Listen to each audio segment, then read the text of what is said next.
It is a great honour to be invited to join you today. As the lives of veterans of this monumental conflict have passed over the years, it is our collective responsibility to ensure their memory will never fade.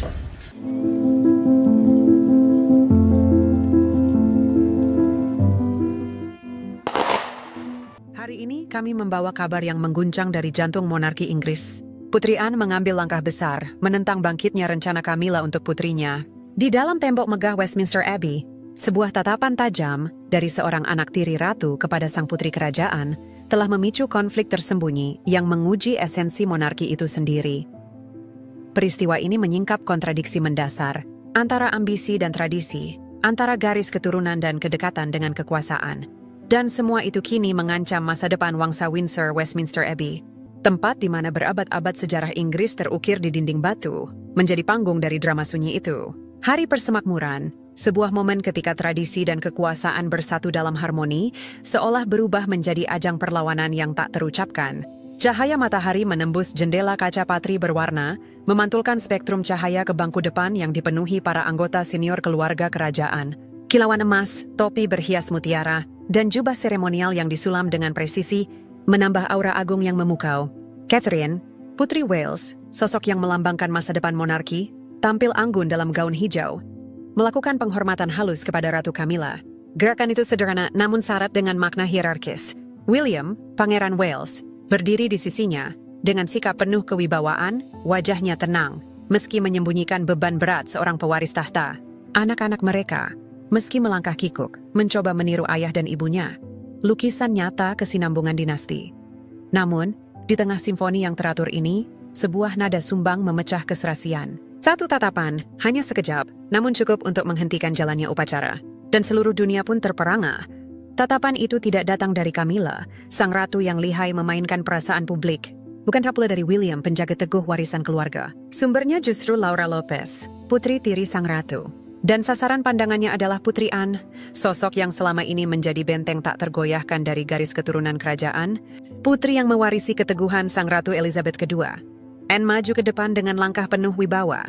Setiap gerakannya adalah pernyataan, setiap tatapannya adalah batas yang tak bisa ditembus. Menurut tata krama, ia seharusnya memberi penghormatan ketika berhadapan dengan Camilla, sebuah tunduk kecil, sebuah pengakuan akan posisi sang ratu dalam hierarki. Tetapi Anne tidak melakukannya. Ia berdiri tegak, bahunya kokoh, mata birunya menatap lurus pada Camilla, tatapan yang cukup untuk menghancurkan dinding legitimasi yang selama ini dibangun dari aib menjadi mahkota.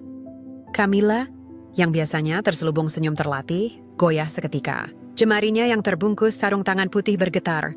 Wajahnya memucat, sementara bisik-bisik pelan berhembus di antara para bangsawan dan penonton yang menyaksikan secara langsung. Momen itu hanya berlangsung beberapa detik, nyaris tak terlihat bagi yang tidak jeli. Namun di dalam ruang sakral itu, ia terasa seperti pukulan telak, sebuah penghinaan yang tak perlu kata, hanya tatapan. Namun, yang lebih mengejutkan dunia bukan hanya keberanian Anne. Drama sesungguhnya terjadi di barisan tepat di belakang mereka. Laura Lopez, putri Camilla dari pernikahan pertamanya dengan Andrew Parker Bowles, berdiri di latar belakang. Namun matanya menyala dengan intensitas yang tak dapat disembunyikan. Tatapannya, yang diarahkan kepada Putri Anne, bukan sekadar kemarahan. Ada penghinaan mendalam, sebuah luka batin dari seorang wanita yang lama mendambakan pengakuan, tetapi selalu ditempatkan di pinggiran institusi yang kini, lewat ibunya, akhirnya terhubung dengannya. Bibirnya mengatup rapat menjadi garis putih pucat, sementara tangannya menggenggam dompet mungil begitu erat hingga buku-bukunya memutih. Ini bukan hanya ekspresi seorang putri yang berusaha melindungi ibunya. Ini adalah letupan kepahitan yang telah dipendam selama bertahun-tahun. Hasrat seorang perempuan yang merasa ditolak, terkungkung di balik bayang-bayang garis keturunan yang dianggap tidak cukup kerajaan. Tanpa sadar, kamera BBC menangkap drama senyap itu.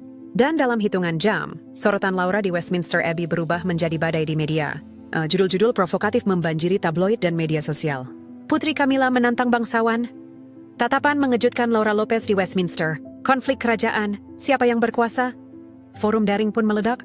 Ada yang memuji keberanian Laura menantang adat yang mereka anggap kuno dan kejam, namun ada pula yang mencibirnya, menuduhnya sebagai penyusup lancang yang berusaha mengacaukan tatanan kerajaan yang sakral.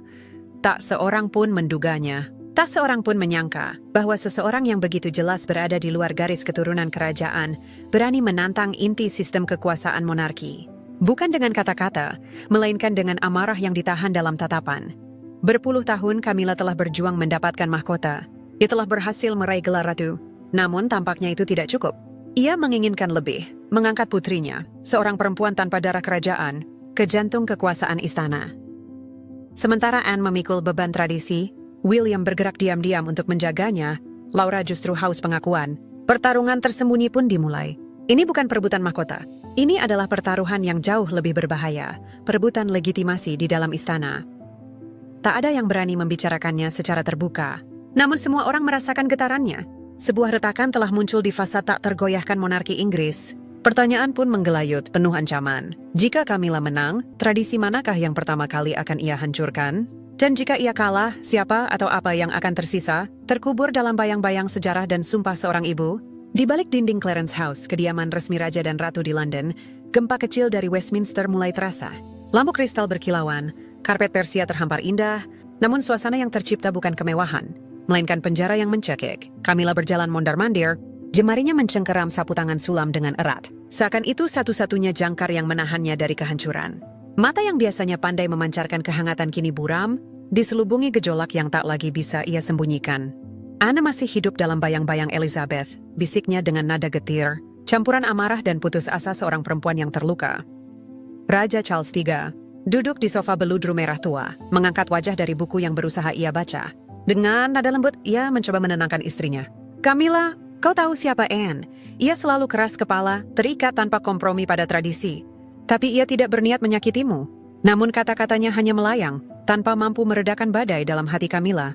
Ia berbalik, matanya menyala, bibirnya menahan limpahan kata-kata pahit yang telah ia simpan selama puluhan tahun. Tidak ada niat menyakitiku, Charles. Kau melihat tatapannya? Sebuah penghormatan bukan sekadar sopan santun. Itu adalah pengakuan. Dan ia menolaknya.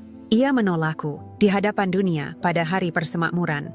Suara Camilla pecah, getir dan bergetar. Dan perlahan, keluh kesahnya bergeser dari dirinya menuju putrinya. Ia tidak hanya menolak aku, Charles. Ia menolak Laura. Putriku. Anakku tidak pantas dipermalukan seperti ini.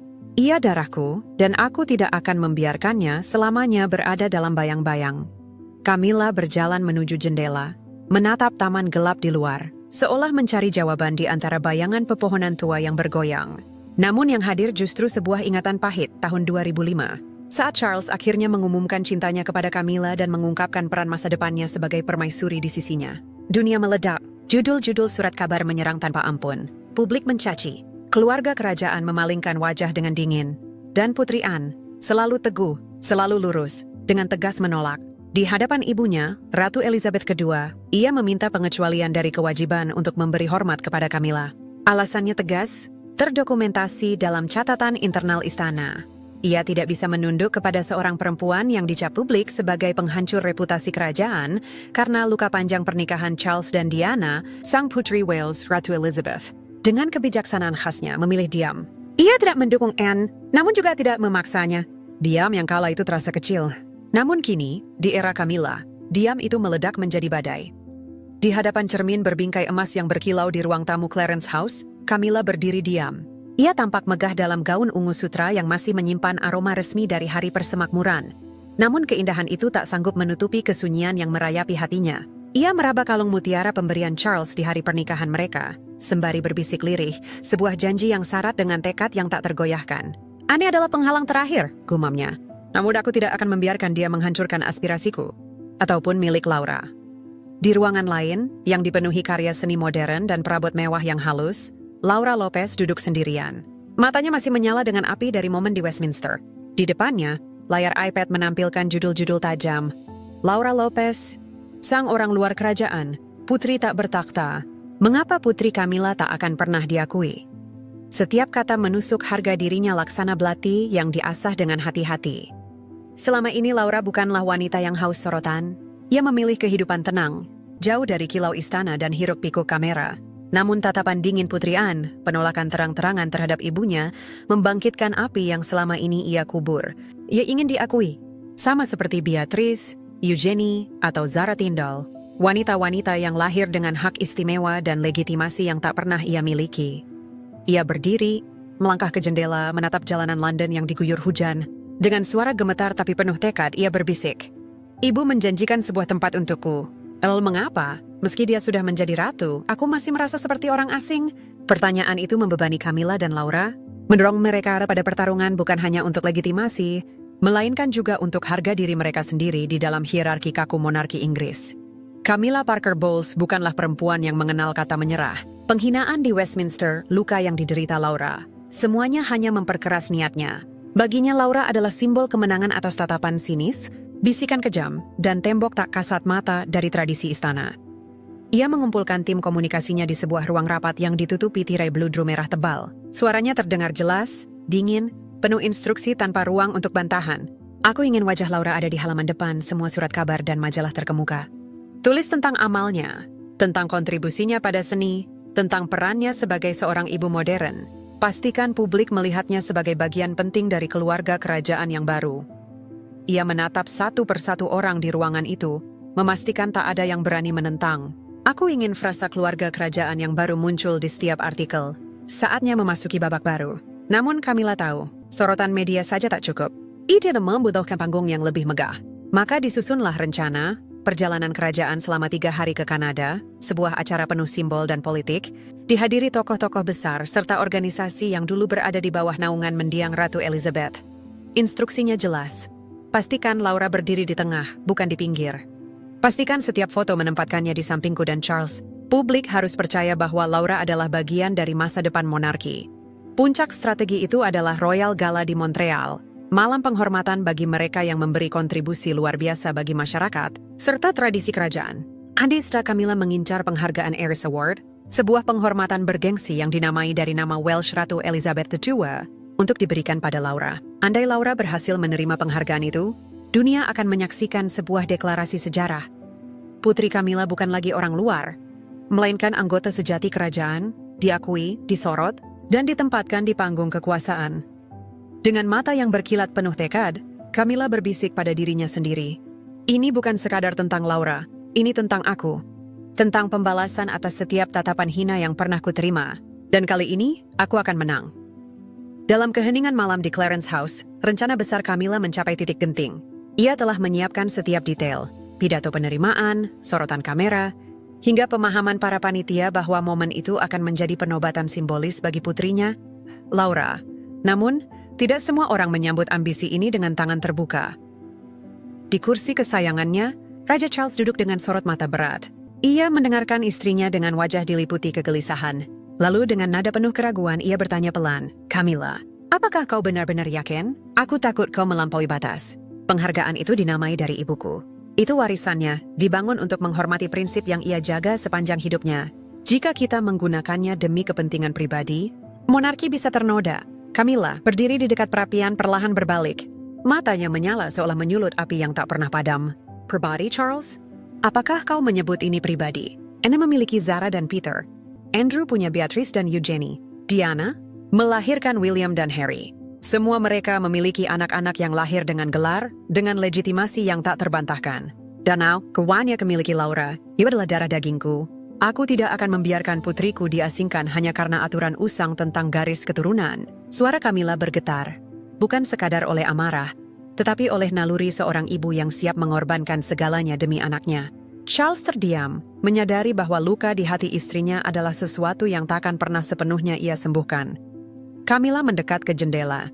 Dalam bayangan kaca, ia melihat sosok seorang perempuan yang telah berjuang selama puluhan tahun untuk mengenakan mahkota, hanya untuk menemukan bahwa gelar ratu tidak selalu membawa penerimaan sejati. Namun ia tidak menyerah. Dengan suara yang lebih rendah, ia berbisik kepada dirinya sendiri dan kepada bayangan masa lalu yang masih menghantuinya.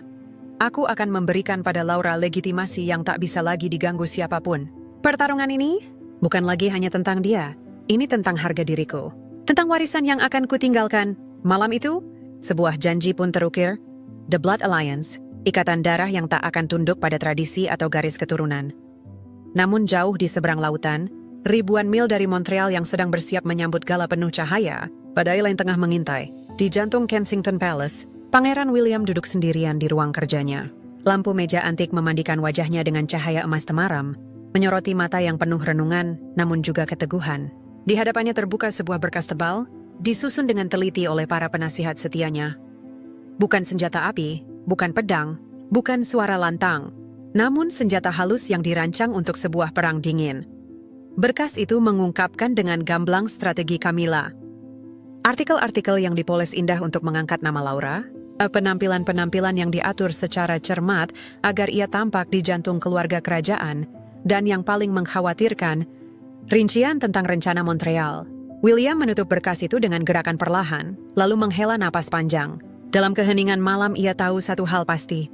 Konfrontasi yang selama ini bersembunyi dalam tatapan dan bisikan, kini akan pecah menjadi perang terbuka. Perang bukan demi tahta, melainkan demi jiwa monarki itu sendiri. Di ruang kerjanya yang sunyi, William menatap peta besar Kanada yang terbentang di meja kayu. Titik merah melingkari kota Montreal, pusat badai yang sebentar lagi akan mengguncang istana.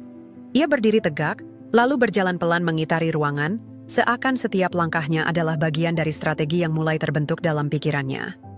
Jika Camilla menjadikan Montreal panggung untuk Laura, gumamnya lirih, maka aku harus memastikan panggung itu runtuh sebelum tirai terbuka. Tangannya bergerak cepat, meraih telepon hitam antik yang tersambung langsung ke jaringan diplomatik istana. Suaranya terdengar tegas namun terkendali. Hubungkan aku dengan Duta Besar Kanada, segera. Malam ini juga. Beberapa menit kemudian, suara serak berwibawa terdengar dari seberang sambungan. Yang mulia, ada apa gerangan? William menundukkan kepala, sejenak menimbang kata-katanya. Besok akan ada gala besar di Montreal. Panitia percaya acara ini hanya untuk memperingati kerja sama budaya, namun mereka tidak tahu, acara itu telah dipelintir. Aku membutuhkan kepastian bahwa tidak ada pengumuman tambahan yang akan diberi ruang di sana tanpa sepengetahuanku. Nggak ada panggung, nggak ada pidato, yang bisa dijadikan senjata untuk mengubah persepsi publik. Diam sejenak, hanya desahan napas yang terdengar dari ujung lain. Lalu, suara itu menjawab dengan hati-hati. Aku mengerti, Yang Mulia. Kami akan meninjau kembali susunan acara dan memperkuat protokol. William menutup telepon. Namun matanya tetap menajam. Seakan ia tahu permainan ini tidak cukup dihentikan dengan satu panggilan.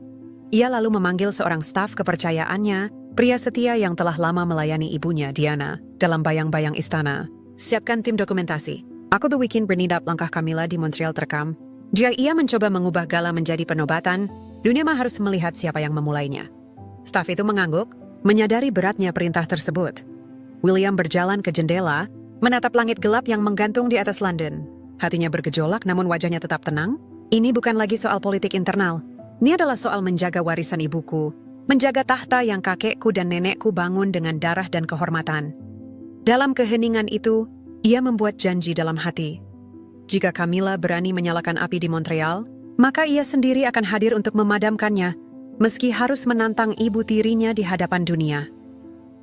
Di atas meja kayu tua di ruang kerjanya, Pangeran William menatap berkas yang baru saja tiba. Di dalamnya, terselip rencana kontroversial. Penghargaan inspiratif Iris pada Gala Montreal, sebuah penghormatan yang diberi nama sesuai dengan Ratu Elizabeth II, nenek yang ia junjung sebagai lambang keabadian monarki. Jari-jarinya mengetuk perlahan permukaan meja, setiap ketukan seperti hitungan mundur menuju sebuah keputusan yang tak terhindarkan. William tidak menyimpan kebencian terhadap Camilla. Ia memahami dia mungkin lebih daripada yang lain. Perjalanan rumit yang telah dilalui wanita itu, serta kasih sayang naluriah yang ia curahkan demi Laura, putri kesayangannya. Namun yang membuat William terguncang bukanlah ambisi itu sendiri, melainkan keberanian Camilla untuk mengubah prinsip dasar monarki. Prinsip yang dibangun berabad-abad lamanya dengan pengorbanan dan kesetiaan teguh para raja dan ratu, termasuk neneknya Elizabeth. Bagi William, penghargaan yang membawa nama Elizabeth bukan sekadar gelar. Itu adalah warisan, sebuah kewajiban sakral, dan simbol pemerintahan yang telah ia sumpahkan untuk dijaga, apapun konsekuensinya. Tanpa membuang waktu, William meraih telepon hitam di mejanya. Ia menekan nomor pribadi Alistair Mlan, ketua terkemuka Royal Canadian Foundation, seorang pria yang dikenal karena kesetiaan teguhnya pada tradisi dan ikatan mendalamnya dengan mendiang ratu. Suara William terdengar rendah, tetapi penuh otoritas. Setiap suku kata seperti titah yang tak bisa ditawar. "Pamlan," katanya tegas tanpa basa-basi. "Penghargaan Iris didirikan untuk menjaga warisan nenek saya, Ratu Elizabeth II. Penghargaan itu tidak boleh dipakai untuk tujuan pribadi." Anda paham maksud saya? Percakapan itu berlangsung hanya 5 menit. Pesannya jelas, tak ada ruang bagi kesalahpahaman. Melan, meski mungkin tidak sepenuhnya mengerti luasnya pergolakan keluarga kerajaan, cukup bijak untuk tidak bertanya lebih jauh.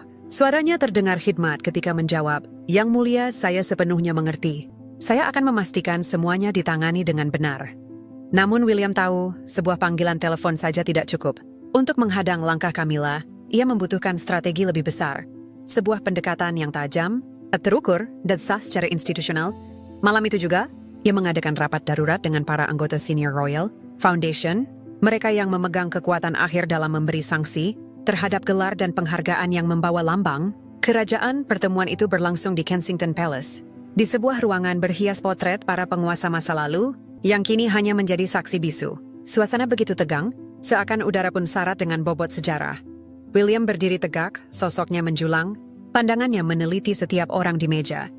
Dari penasihat berambut perak yang syarat pengalaman, hingga anggota muda yang wajahnya memantulkan kesadaran bahwa ini bukan sekadar rapat, ini adalah persimpangan sejarah monarki. Monarki bukan sekadar ikatan keluarga, ujar William. Suaranya bulat, bukan dengan amarah, tetapi dengan ketegasan yang lahir dari tanggung jawab. Monarki adalah institusi. Ia adalah warisan yang dibangun dari generasi ke generasi oleh orang-orang yang menempatkan kewajiban di atas ambisi. Nenek saya, Ratu Elizabeth II, adalah lambang dari prinsip itu. Maka penghargaan yang membawa namanya tidak boleh dijadikan alat untuk menaikkan pamor pribadi atau sekadar jalan untuk menebus luka masa lalu. Keheningan menyelimuti ruangan. Setiap kata William bergema di antara dinding yang berlapis sejarah, menyadarkan semua orang bahwa mereka sedang berdiri di ambang sebuah pertarungan yang akan menentukan wajah monarki Inggris di masa depan. Kata-kata William, meski terucap dengan tenang, memancarkan otoritas yang tak terbantahkan, otoritas seorang pewaris tahta, seorang pria yang ditempa oleh tuntutan pengabdian publik, teguh menjaga bukan hanya mahkota, tetapi juga prinsip-prinsip abadi yang menjadi fondasinya. Namun ia tidak berhenti di situ. Diam-diam, William mengirimkan dokumen rahasia itu kepada Putri Anne, sekutu paling setia sekaligus penjaga teguh tradisi. Dosier itu, dirakit dengan teliti oleh para penasihatnya, memuat setiap langkah Laura Lopez. Rangkaian keterlibatan publiknya, penempatan yang disengaja di sisi para bangsawan senior, absennya pengakuan dari darah biru sejati seperti Zara Tindall atau Putri Eugenie, hingga kampanye media yang berusaha menampilkan Laura sebagai wajah baru keluarga kerajaan. Bukti itu jelas dan tak terbantahkan. Laura, betapapun aktif dalam kegiatan sosial, tidak memenuhi standar tak tertulis yang begitu ketat untuk penghargaan yang membawa nama Elizabeth II. Di kediamannya, Gatcombe Park, dalam kehangatan api perapian di tengah malam, Anne menelaah berkas tersebut. Senyum tipis jarang terlihat muncul di wajahnya. Suaranya terdengar lembut namun penuh kekuatan ketika berbicara lewat telepon. "Engkau telah matang dalam peranmu, William. Engkau tahu kapan menggunakan kedudukanmu, bukan untuk kepentingan pribadi, melainkan untuk menjaga garis keturunan." Bagi Anne, ini bukan perkara kebencian pribadi terhadap Camilla. Ini adalah perjuangan suci. Perjuangan mempertahankan prinsip yang telah ia abdikan seumur hidupnya. Kesetiaan pada tradisi, pada warisan Elizabeth II, dan pada keyakinan tak tergoyahkan bahwa garis keturunan adalah inti dari monarki. William dan Anne tak pernah menantang Camilla secara terbuka, kini setrika dalam sebuah aliansi tersembunyi. Sebuah koalisi darah biru yang memahami bahwa monarki bukan perusahaan untuk dipasarkan ulang, bukan pula klub yang bisa dimasuki hanya melalui pernikahan. Monarki adalah kewajiban sejarah yang sakral. Setiap langkah mereka bagaikan bidak dalam permainan catur yang sunyi, di mana setiap gerakan, sekecil apapun, memiliki makna mendalam. Mereka tidak membutuhkan pengibaran bendera atau konfrontasi terbuka dengan sang ratu. Kesunyian dan tindakan halus mereka justru akan menyampaikan pesan lebih lantang, bahwa di bawah mahkota Inggris, garis keturunan tetaplah otoritas tertinggi. Bahkan seorang ratu pun tak dapat mengubah hukum tak tertulis itu.